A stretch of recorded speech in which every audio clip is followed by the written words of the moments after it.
भगवान जब वन में गए तब भी शांत, वापिस आए भगवान ने राज्याभिषेक संभाला, राज्य किया, तब भी भगवान शांत थे।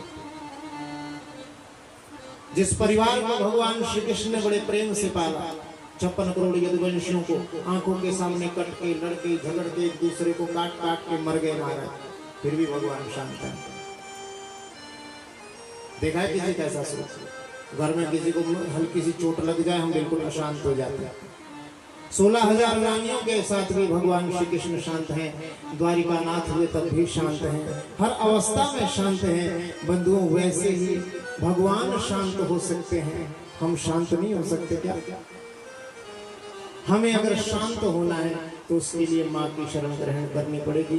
इसलिए यही पहला स्वरूप माँ का है कि सर्व चैतन्य स्वरूपाम ताम आद्याम विद्याम च धीमहि बुद्धिं ज्ञान प्रचोदयात्। वो सभी चैतन्य स्वरूप माँ जगदम्बा जो हर क्षेत्र में हर स्थान पर शक्ति के रूप में विराजमान है, वो हमारी बुद्धि को हमारे चित्त को शांत करें और ध्यान के योग्य बनाएं। बोलो जगदम्बा मैया की। इसलिए हम कहते हैं हमारे यहाँ पर आओ मांगना नहीं, कुछ नहीं मांगना, बस कथा सुनने आओ। यदि मांगोगे तो प्रेम की धारा टूट जाएगी, प्रेम की धारा टूट जाएगी। एक पंडित जी थे, एक बार गुरु अर्जुन देव जी के पास गए। गुरु अर्जुन देव जी ने कहा कि पंडित जी आप बहुत प्यारी कथा सुनाते हैं, मुझे भी कथा सुना, मुझे भी कथा सुना। अर्जुन देव जी को, गुरु अर्जुन देव जी को भाव के साथ ये पंडित जी कथा सुनाने लगे। जब वो कथा सुनाते तो पंडित जी का हृदय बड़े भाव के साथ, अर्जुन देव जी का हृदय उद्गार से भर जाता। कहते वाह पंडित जी बहुत प्यारी आप कथा सुनाते हैं। मन ही मन अर्जुन देव जी ने सुना, सोचा कि इस पंडित जी को मैं सारा राज्य दे दूंगा, सारा राज्य दे दूंगा इसको। लेकिन पंडित जी क्या सोच रहे हैं?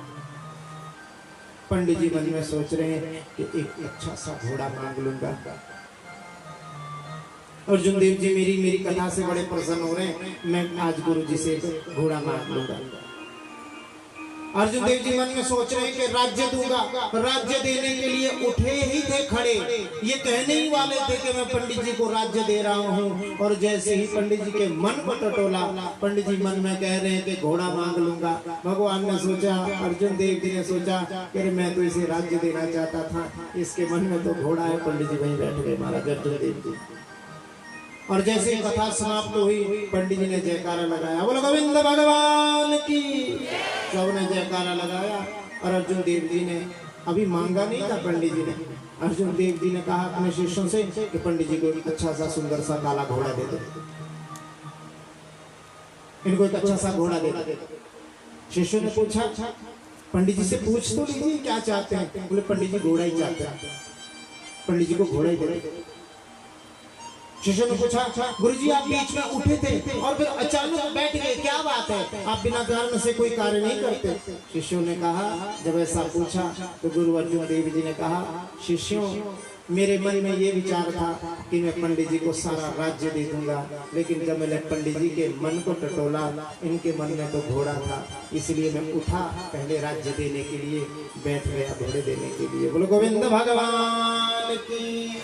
इसीलिए हम कहते हैं बंधुओं, मांगने से प्रेम की धारा टूट जाती है, मांगना नहीं करते। शास्त्र कहता है के शतम विहाय भोक्तव्यम, के शतम विहाय भोक्तव्यम, सहस्रम स्नानममाचरे, लक्ष्य विहाय दातव्यम, कोटिं त्यक्त्वा हरिं भजे। शतम विहाय भोक्तव्यम, 100 काम छोड़ के खाना खाना चाहिए। बहुत जरूरी काम हो फिर भी छोड़ कर खाना खा लो। पहले शरीर माध्यम केवल खलु धर्म साधन, शरीर ही हमारा धर्म का साधन है। शरीर ठीक नहीं रहेगा, धर्म कहाँ से करोगे भाई? बोलो, कर सकते हो क्या? आपने कहीं पैदल यहाँ से मादक वाली मैया के दरबार जाना है महाराज, सोच लो। बोले मादक वाली मैया की। मादक के मंदिर जाना हो, टांगों में दर्द, जा सकते हो? नहीं जा सकते। पैरों में तकलीफ है, नहीं जा सकते। जब तक शरीर ठीक नहीं तब तक धर्म कहां से करोगे? मंदिर भी जा रहे हो लेकिन मन में मंदिर नहीं है, मन में मादक वाली मानी है, मन में तो टांगे हैं, मन में तो ये दर्द है जो आपका, ये पीड़ा है जो टांगों में हो रही है। आप यही सोच रहे हैं ऊपर तक पहुंचते तो टांगों में दर्द है, टांगों में दर्द है, टांगों में दर्द है, पैरों में दर्द है। माँ का ध्यान कहाँ आया आपको? मंदिर में भी पहुंचे, वहां भी सोचा पहुंच गई, फिर टांगे सीधी कर ली, फिर उसे दबाने लगे। मन में है कहाँ माता महाराज? मन में तो टांगे हैं, मन में तो तकलीफ है, मन में तो वेदना है। मंदिर तो आप पहुंचे, शरीर से आप मंदिर पहुंच गए हम लोग, लेकिन मन से भी मंदिर नहीं पहुंचे। इसीलिए कहा के शतम विहाय भोक्तव्यम, 100 काम छोड़ के खाओ, भोजन भोजन आनंद से करो, प्रेम से करो। सहस्त्रम स्नानमाचरेत्, 1000 काम छोड़ के स्नान करना चाहिए। 1000 काम छोड़ दो, स्नान आवश्यक है, स्नान भी करो। अगली पंक्ति में कहा लक्ष्य विहाय दातव्यम, लाख काम हो आपके पास, द्वार पे कोई आ गया, छोड़ दो कामों को, द्वार पर जो मांगने वाला उसको दो, लाख काम छोड़ के उसको दे दो पहले, क्योंकि वो किसी उम्मीद से तुम्हारे द्वार पर आया है। हमारे द्वार पर कोई उम्मीद से आता है, ऐसे नहीं आता कोई। लक्ष्य विहाय दातव्यम, देना चाहिए। और सबसे बड़ी बात के कोटिम त्यक्त्वा हरिं भजे, करोड़ों काम छोड़ दो, करोड़ों काम छोड़ दो, हरिं भजे, भगवान का भजन करना चाहिए करोड़ों काम छोड़कर महाराज। इसलिए मैं कह रहा हूं श्रवण के 3 अंग शास्त्रों में बताएं सुनने के। एक है श्रद्धा, दूसरा है जिज्ञासा और तीसरा है निर्मत्सरा। देखो ज्ञान की बातें हैं ये।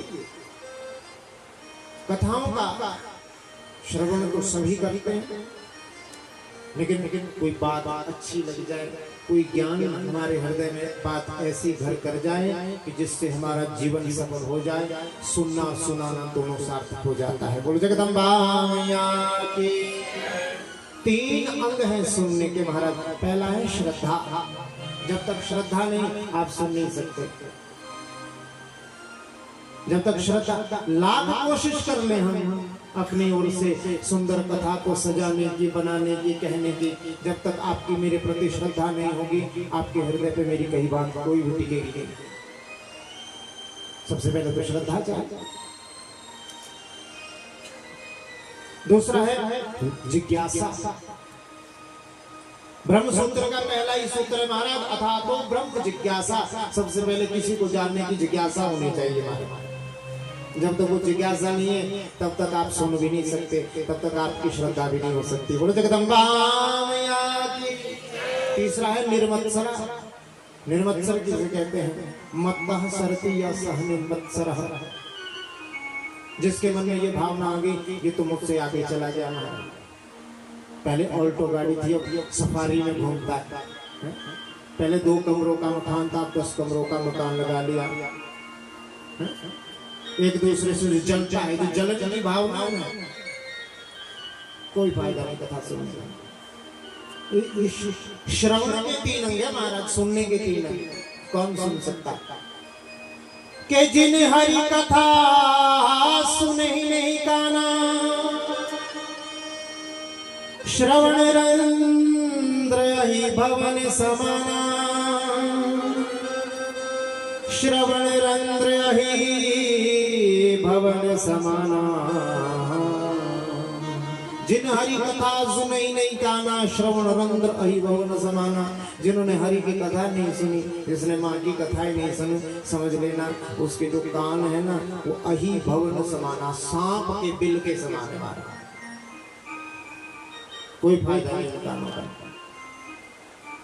आंखन मोर को पांख में हारो, आंखें मोर के पंख की तरह। मोर का पंख देखा क्या? उसके ऊपर आंख बनी होती है, उसका कोई काम नहीं होता, वो देख भी नहीं सकती। वैसे ही आंखें हमारा उसकी। निर्मत्सराम, जब तक हमारे मन में किसी के प्रति जो ईर्ष्या है, द्वेष का जो भावना है, जब तक वो नहीं गई तब तक हमारा श्रवण सार्थक नहीं हो सकता। बिल्कुल निष्काम हो जाना। यहाँ जब आओ छोड़ दो सब इधर उधर की बातें, सब कुछ छोड़ दो। नैमिषारण्य के परम पावन तीर्थ पर शौनकादि ठासी जा सूत जी महाराज से प्रश्न कर रहे हैं। सूत जी महाराज जी कथा सुना रहे हैं। शौनकादि ऋषि पूछते कि हे महाभाग सूत जी, आप महाभाग हैं, आपने व्यास जी से 18 पुराणों का अध्ययन किया है। आज हमारा भाग्योदय हुआ है जो आप जैसे महान पुरुष के मुख से हम अमृतमयी श्रीमद् देवी भागवत महापुराण की कथा सुनने का हमें सौभाग्य प्राप्त हुआ है। बोलो जगदम्बा मैया की। सबसे पहला प्रश्न किया शौनकादि ऋषियों ने, पूछा महाराज देवी भागवत क्या है, इसका स्वरूप क्या है, कितने इसमें अध्याय हैं, कितने इसमें श्लोक हैं, श्लोकों की संख्या, अध्यायों की संख्या, स्कंधों की संख्या यहाँ पर शौनकादि ऋषियों ने बताया। देखो कोई भी ग्रंथ प्रारंभ होता है सबसे पहले उसकी भूमिका होती है, उसको जानना पड़ता है कि उसमें कितने अध्याय हैं, कितना बड़ा वो ग्रंथ है। विषय सूची होती है ना पहले, तो समझ लो विषय सूची है।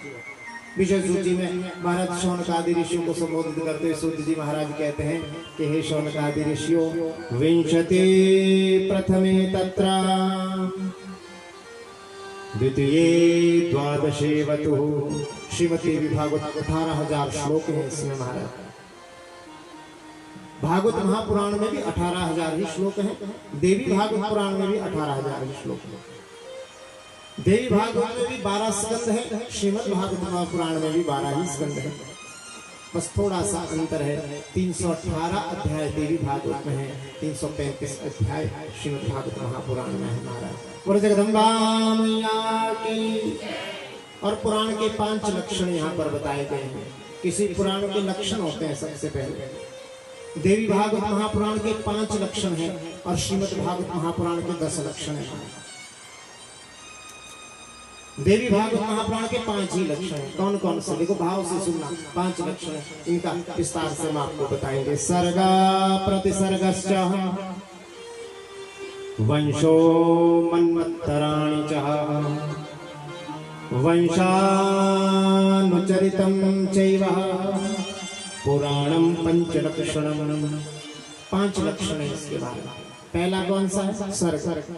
सर्ग अर्थात जो निर्विकार सर्वव्यापी भगवती की सात्विकी, राजसी, तामसी 3 स्वरूप है। एक सात्विक स्वरूप, एक राजसी रूप, एक तामसिक स्वरूप, 3 स्वरूप जो महाकाली, महालक्ष्मी, महासरस्वती रूप में, तीनों रूपों में शरीर धारण करके ब्रह्मा, विष्णु और महेश को सर्ग की अर्थात पालन करने की, उत्पन्न करने की, पालन करने की और जो संहार करने की शक्ति प्रदान करती हैं, उनके विषय में जिसमें वर्णन है वही सर्ग है। दूसरा है प्रतिसर्ग अर्थात सृष्टि। ब्रह्मा, विष्णु, महेश कैसे संसार की सृष्टि करते हैं, पालन करते हैं, संहार करते हैं। तीसरा है वंश। देखो श्रीमद् देवी भागवत में सूर्यवंश और चंद्रवंश दोनों वंशों की कथाएं आती है।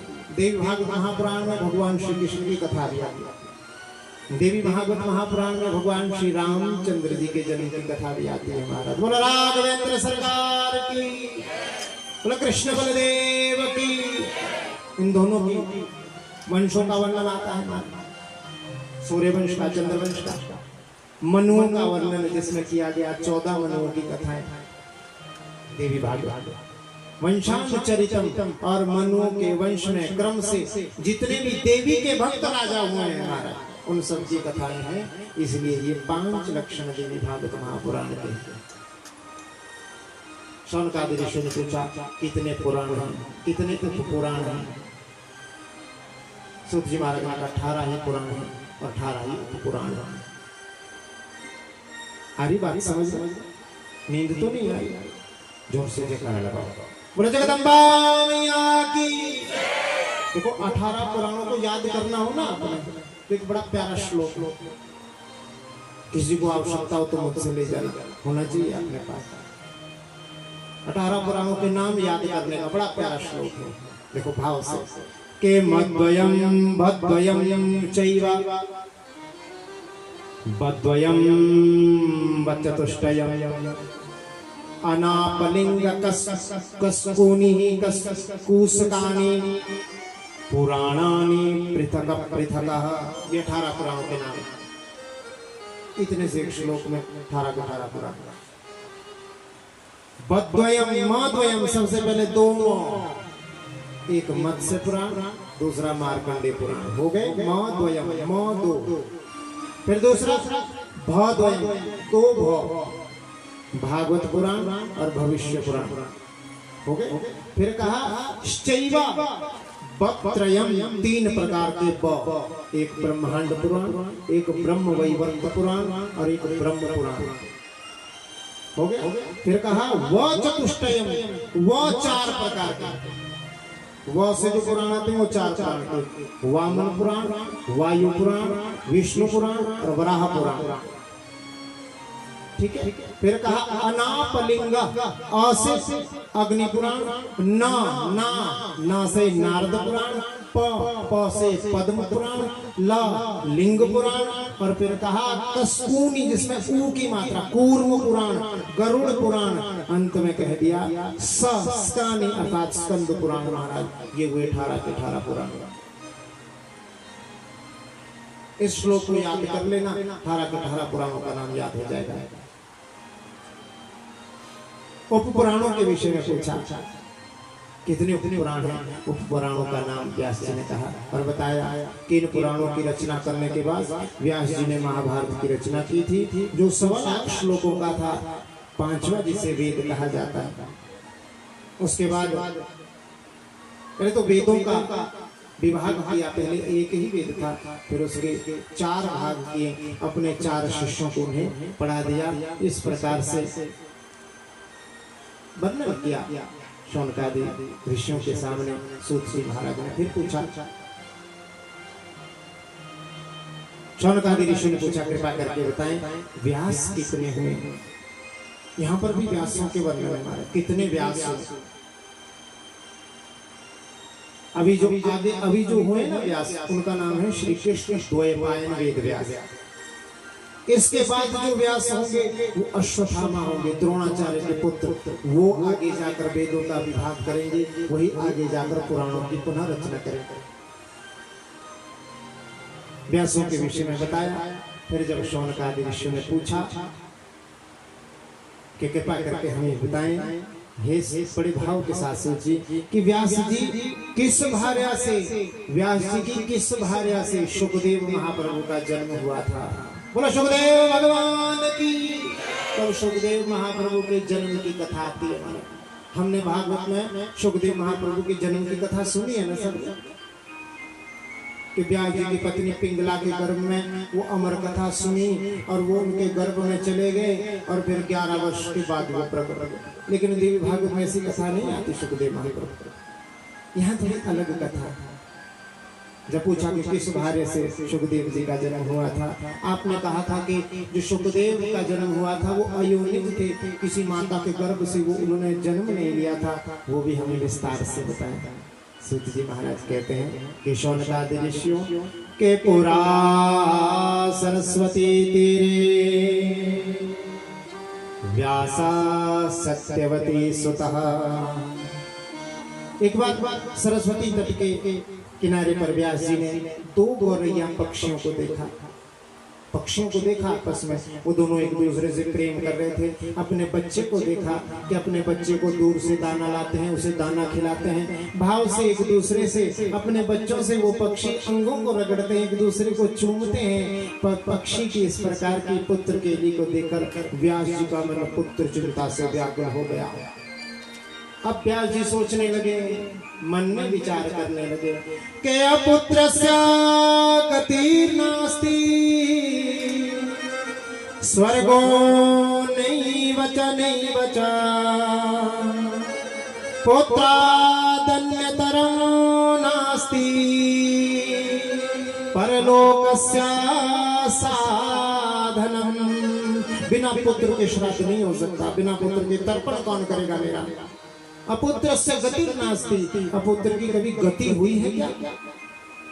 अपुत्र की, बिना पुत्र के जीवन में गति हो ही नहीं सकती। मृत्यु के समय में पुत्र ही तो पिंडदान करता है। वे तो अत्यंत अनन्य प्रकार से पुत्र ही इस पुम नाम के नरक से तारता है। इसलिए पुत्र का होना तो बहुत आवश्यक है। पुत्र का होना बहुत, ये सोचने लगे, मन में विचार करने लगे के धनम विपुलम गे पात्राणि विविधानि च। घर में धन भी बहुत है, पात्र भी बहुत है, मंदिर भी सुंदर है, इसका स्वामी कौन होगा? ये हमारी सोच होती है। हम क्या सोचते हैं कि घर में धन भी है, संपत्ति है, धनम विपुलम गे पात्राणि विविधानि च, बहुत सारे पात्र भी घर में है, सब कुछ घर में है, किसी चीज की कमी नहीं है। मंदिरम सुंदरम, घर में एक बड़ा सुंदर मंदिर बना रखा है ठाकुर जी का, सब कुछ है, लेकिन इसका स्वामी कौन होगा यदि पुत्री नहीं होगा? कौन इस हमारे घर को भोगेगा? यही सोचकर व्यास जी पुत्र प्राप्ति के लिए मन में सोचने लगे और तप करने के लिए मेरु पर्वत की ओर चल दिए। बोले जगदम्बा मैया की। लेकिन जैसे तप करने के लिए वहां पर पहुंचे, मन में सोचने लगे किस देवता की उपासना करूं भाई? कौन मुझे पुत्र दे सकता है? किस देवी की उपासना करूं? ब्रह्मा की उपासना करूं, भगवान विष्णु की उपासना करूं, महेश गणेश सूर्य इंद्र कार्तिक कम देवम समुपासमहे, मैं किस देवता की उपासना करूं? ये मन में सोचने लगे, कौन देवता मुझे पुत्र दे सकता? विचार करने लगे। व्यास जी मन में, बंधुओं देखो कितनी प्यारी बात है, ये मन में विचार कर। और यदि कोई गुरु हो जीवन में, सम्यक मन में कोई इच्छा हो, कोई शंका हो, कोई विचार हो, तो हम गुरु के पास कह सकते हैं गुरु जी ये शंका है। बिना गुरु के तो भगवान का भी उद्धार नहीं हो पाया बंधुओं, तो मनुष्य की क्या बात है, हमारा कैसे हो? आजकल तो क्या होता है, पुस्तक पढ़कर ज्ञानी बन जाते हैं, गुरु की सेवा करते नहीं। गर्म पानी से, गर्म पानी के बिना हम भी नहीं नहा सकते, हम लोग क्या योग करेंगे? कैसे हम गुरु की शरण ग्रहण करेंगे? बात हम ब्रह्म ज्ञान की करते हैं, मुंह कपड़े जूते पैसे और खान पान से करते हैं हमारे। ये सबकी हालत है, आपकी नहीं, हमारी हालत भी है, ये सबकी हालत। एक पारस मणि होती है, वो लोहे को सोना बना सकती है, लेकिन लोहे को लोहा कभी सोना नहीं बना सकता।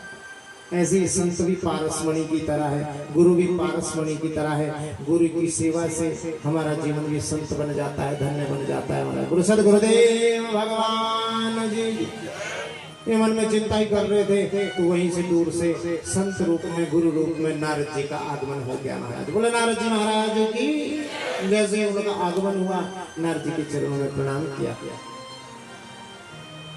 नारद जी ने जैसे ही उनके चरणों में, नारद जी के चरणों में व्यास जी ने प्रणाम किया और कहा मुझे कौन पुत्र दे सकता है? मेरा मन बड़ा व्याकुल है, क्या करूं? बिना पुत्र के गति नहीं। आप तो सब कुछ जानने वाले हैं, कृपा करके मुझे बताएं। नारद जी ने कहा कि व्यास जी, इसी प्रसंग में ब्रह्मा जी ने एक बार ध्यानस्थ विष्णु से भी यही प्रश्न किया था, उनकी नाभि से मेरा जन्म हुआ है, मैं किसका ध्यान करूं? ब्रह्मा जी ने भी प्रार्थना की भगवान विष्णु से एक बार। यहाँ पर थोड़ी कथा अलग चली जाती है, आपने ध्यान से सुनना। एक बार ब्रह्मा जी ने भगवान विष्णु से प्रार्थना की, प्रभु सृष्टि विस्तार के लिए मैं आपका ध्यान करता हूँ, आपका वंदन करता हूँ, लेकिन आप भी किसी के ध्यान में रहते हैं, आप भी किसके ध्यान में रहते हैं ये मुझे बताएं। मैंने तो सुन रखा है कि सूर्यो भ्रमति चाकाशे वायु शुभ। इस संसार में, इस आकाश में जो सूर्य घूमता है, ये वायु जो चलती है खरस्पर्शी, ये शुभ और अशुभ प्रकार की जो दोनों वायु चलती है, ये सब आपकी ही कृपा से होता है। लेकिन आप भी किसी के ध्यान में बैठे रहते हैं, किसके ध्यान में बैठते हैं आप? मुझे बताएं, आप किसके ध्यान में बैठते हैं? भगवान ने कहा, हे ब्रह्मा जी, मैं यदि बैठता हूँ, मुझसे ऊपर भी एक शक्ति है, वो है कौन? मधुकैटभ का संहार करने वाली, शुंभ निम्न शुंभ का संहार करने वाली हमारे ऊपर की जो दैव्य शक्ति है, जिनके वश में ये सारा जगत है, जिनके वशीभूत हम स्वयं हैं, जिनके वशीभूत होकर हम योग निद्रा में चले जाते हैं, वही जगजननी जगदम्बा माँ भगवती भवानी राजराजेश्वरी महामाया दुर्गा है। बोलो जगदम्बा मैया की। वही उससे ऊपर कोई शक्ति नहीं। ब्रह्मा जी सृष्टि के प्रारंभ में जब सब कुछ जल में था, उस समय मेरा सिर जो है कटकर एक तरफ गिर गया था। तब माता के उपदेश से ही, उस शक्ति के उपदेश से ही मेरे सिर के ऊपर घोड़े का सिर लगाया गया था। नारद जी बता रहे हैं ब्रह्मा जी का प्रसंग। इधर शौनकादि ऋषियों ने पूछ लिया, महाराज हमें भी भगवान की ये कथा सुनाए कि कैसे भगवान विष्णु का सर कट गया और उनके ऊपर फिर घोड़े का सर लगाया गया। सुनिए कथा करिए कि भगवान विष्णु का सर कट जाए और उसके ऊपर घोड़े का सर लग जाए। ये कथा सुननी है ना, तो आओ बड़े प्रेम से मां की शरण में चले। उमा रमा ब्रह्माणी जय जय, उमा रमा ब्रह्माणी जय जय, उमा रमा ब्रह्माणी जय जय, उमा रमा ब्रह्माणी जय जय, उमा रमा ब्रह्माणी जय जय, उमा रमा ब्रह्माणी जय जय, उमा रमा ब्रह्माणी जय जय, उमा रमा ब्रह्माणी जय जय, उमा रमा ब्रह्माणी जय जय, उमा रमा ब्रह्माणी जय जय, उमा रमा ब्रह्माणी जय जय, रुक्मणी की जय जय, सीता जी की जय जय, रुक्मणी की जय जय, सीता जी की जय जय, रुक्मणी की जय जय, सीता जी की जय जय, रुक्मणी की जय जय, सीता जी की जय जय, अम्बा काली जय जय जय जय, अम्बा काली जय जय जय जय, उमा रमा ब्रह्माणी जय जय, उमा रमा ब्रह्माणी जय जय, उमा रमा ब्रह्माणी जय जय, उमा रमा ब्रह्माणी जय जय। बोले जगदम्बा मैया की चली गई। आज प्रसंग बहुत है, हमें महाभारत की कथा तक पहुंचना है। कल इतना आनंद कथा करने में आया भाई जी, मैं आपको क्या बताऊं कि हम ये भूल ही गए कि प्रसंग थोड़ा आगे भी ले जाना चाहिए। तो आज तो भाई जी हम ऊपर, आज तो हम जल्दी जल्दी आगे कथा ले जाने की सोच रहे हैं कि कहीं हमारा कोई प्रसंग ना छूट जाए, क्योंकि इन कथाओं को ऐसे थोड़ा निकालना पड़ता है ना आगे को, ताकि हम भगवती के जो रूप भगवती ने, माता ने हम सबके उद्धार के लिए ग्रहण किए, ताकि हम उन कथाओं को भी कह सकें। अब मैं सीधा ही उन कथाओं में चला जाऊं तो महाराज बात नहीं बनती फिर, इसलिए जयकारा लगाओ जोर से, निद्रा देवी भाग हो जाए और थोड़ी ठंडी ठंडी भी हो जाए। महाराज बोला जगदम्बा मैया की। तो यही शौनकादि ऋषियों ने जब पूछा कि भगवान का ये घोड़े का सिर कैसे लगा, ये क्या कोई भगवान का अवतार था? सूत जी ने कहा, हाँ शौनकादि ऋषियों, ये भगवान विष्णु का हयग्रीव अवतार था। एक हयग्रीव नाम का राक्षस हुआ शौनकादि ऋषि।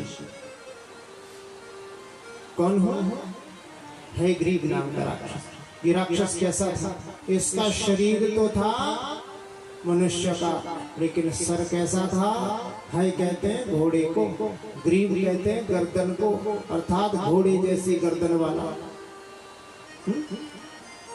सर इसका घोड़े का था, शरीर इसका मनुष्य का था। 1000 वर्ष तक इसने मां जगदम्बा की उपासना करी। महाराज मां का नवाक्षर मंत्र इसने जाप किया।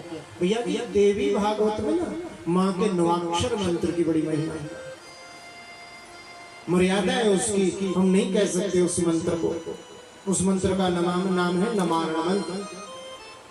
उसमें 3 बीज हैं और इन 3 बीजों की भी कथा भागवत